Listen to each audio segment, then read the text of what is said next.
So welcome back students. आज हम जानेंगे स्फेरिकल मिरर्स के बारे में।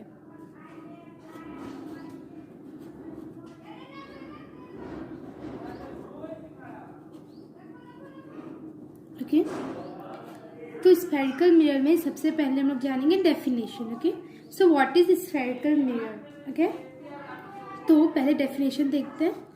सो spherical mirror is that mirror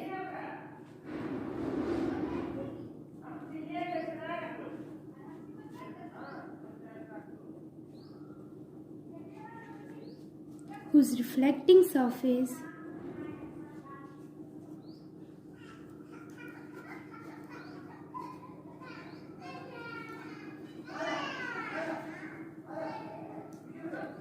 is the part of a hollow sphere of glass। मतलब क्या कह रहा है डेफिनेशन कि स्फेरिकल मिरर वो मिरर है जिसका जो रिफ्लेक्टिंग सरफेस है वो क्या है कि एक ग्लास के हॉलो स्फेयर का एक पार्ट है, टुकड़ा है। मीन्स एक हमारे पास ग्लास का एक स्फेयर है, ठीक है, और वो क्या है, हॉलो, मतलब अंदर से खोखला है। तो अगर इसका हम लोग एक पार्ट निकालते हैं, जैसे मानकर चलो इसे बीच से हम लोग काट देते हैं। ओके, सो हमारे पास दो पॉसिबिलिटीज रहेगी। इस तरह का हिस्सा, मतलब इस तरह का हिस्सा उभरेगा, मिलेगा हमें। सो एक्चुअली या तो रिफ्लेक्टिंग पार्ट ये हो सकता है या तो रिफ्लेक्टिंग पार्ट ये हो सकता है। But what ever the reflecting part, ये जो भी पार्ट रिफ्लेक्टिंग पार्ट है वो क्या कहलाएगा, इस स्फेयर का एक पार्ट कहलाएगा, इस हॉलो स्फेयर का एक पार्ट कहलाएगा। So actually this is the definition of spherical mirror कि कोई भी ग्लास का एक हॉलो स्फेयर है, टुकड़ा, उसका एक टुकड़ा कहलाएगा स्फेरिकल मिरर। ओके, सो हमने डेफिनेशन जाना, तो अब हम जानेंगे कि कितने टाइप के स्फेरिकल मिरर होते हैं। तो spherical mirror are of two types. Okay, so the first one is concave mirror and the second one is convex mirror। okay, so हम पहले डेफिनेशंस देखेंगे कॉन्केव और कॉन्वेक्स की। तो पहले जाते हैं कॉन्केव मिरर पे। ओके, तो कॉन्केव मिरर वैसे मिरर होते हैं, तो कॉन्केव मिरर वैसे मिरर्स होते हैं जिसका जो रिफ्लेक्टिंग सरफेस जो हो वो अंदर की ओर। सिंपल भाषा में समझो, हमने बोला था कि काटने पर, स्फेयर को काटने के बाद एक ऐसा टुकड़ा मिलेगा। ओके, तो if the reflecting plane is this, okay, मतलब रेज यहाँ पे आएगी। मतलब सीधी भाषा में आप समझो, केव का मतलब होता है गुफा, ठीक है। तो जब रेज गुफा के अंदर जाए तो वैसे मिरर को हम लोग बोलेंगे कॉनकेव मिरर। तो एक्चुअली ये अच्छा चीज है याद रखने का, केव मीन्स गुफा, तो कॉनकेव, जब रेज अंदर की ओर जाए तो उसे हम लोग बोलेंगे कॉनकेव मिरर। और ये कब होगा, ये रिफ्लेक्टिंग सरफेस कब होगा, जब इसके उभरे हुए पार्ट में हम लोग सिल्वर करेंगे और उसके ऊपर ब्लैक पेंट करेंगे, मतलब पूरी तरह से इसके बाहरी सरफेस को पॉलिश कर देंगे और अंदर वाला सरफेस पूरा रिफ्लेक्टिंग हो जाएगा। तो इस तरह के मिरर को बोलेंगे कॉनकेव मिरर। बहुत अच्छा तरीका है कॉनकेव मिरर, गुफा के अंदर में रेज जाए, उसका रिफ्लेक्टिंग सरफेस ये गुफा हो, so that mirror is known as concave mirror. That mirror is known as concave mirror. अगर सिंपल भाषा में आप लिखना चाहो, अगर आपको तो एग्जाम में लिखना है तो आप सीधे लिखोगे कि a concave mirror is that spherical mirror in which the reflection of light takes place at the concave surface of sphere. Okay, या part of sphere. Okay, so ये चीज क्लियर हुई, डेफिनेशन समझ में आई लोग बच्चों आपको। सो मेन फंडा देखो, यहाँ पे आपको नोट्स कहीं भी मिल जाएंगे, बुक्स में मिल जाएंगे, हर जगह मिल जाएंगे। बट मेन मोटिव मेरे क्लास का यही होता है कि मैं चीज़ों को एक्सप्लेन कर सकूं, चीजों को बता सकूं, आपको समझ में आए। तो कॉनकेव क्लियर हुआ। अब कॉन्वेक्स की ओर आते हैं। कॉन्वेक्स जस्ट इसका उल्टा होगा, ये कि जब रेज उभरे हुए पार्ट में आए, उभरे हुए पार्ट में आए, मतलब इसका जो ये केव वाला पार्ट हो उसमें हम लोग सिल्वर कर देंगे और उसके ऊपर ब्लैक पेंट, मीन्स इसका अंदर वाला भाग पूरी तरह से हम लोग पॉलिश कर देंगे। ओके, और जो रेज आएगी वो यहाँ पे आएगी। सो इस तरह के मिरर को हम लोग बोलते हैं convex mirror. This type of mirror is known as convex mirror.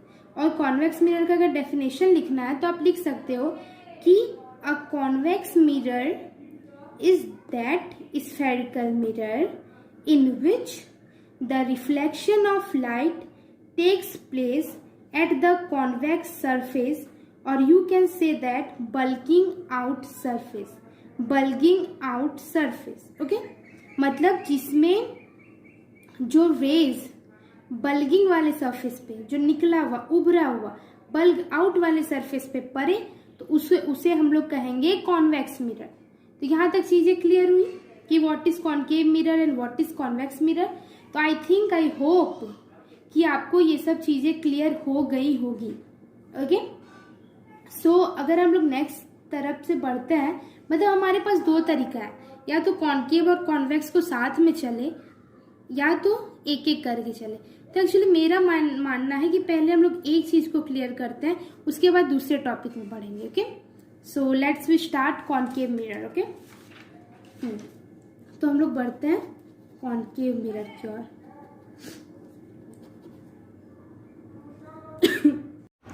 तो कॉनकेव मिरर में बढ़ने से पहले हमें एक चीज जानना पड़ेगा, कुछ कॉमन टर्म्स है स्फेरिकल मिरर्स के। अगर उसे नहीं जानते हैं तो हमें पता नहीं चलेगा जो इमेज होता है वो कैसे फाउंड होता है। सो एक्चुअली पहले वो चीज जानते हैं, उसके बाद इस टॉपिक की ओर हम लोग बढ़ेंगे। ओके, सो कुछ कॉमन टर्म्स है। Okay, so common terms of spherical mirror. Okay, तो इसको समझने के लिए पहले हम एक ड्रॉ करते हैं, कॉनकेव मिरर ड्रॉ करते हैं।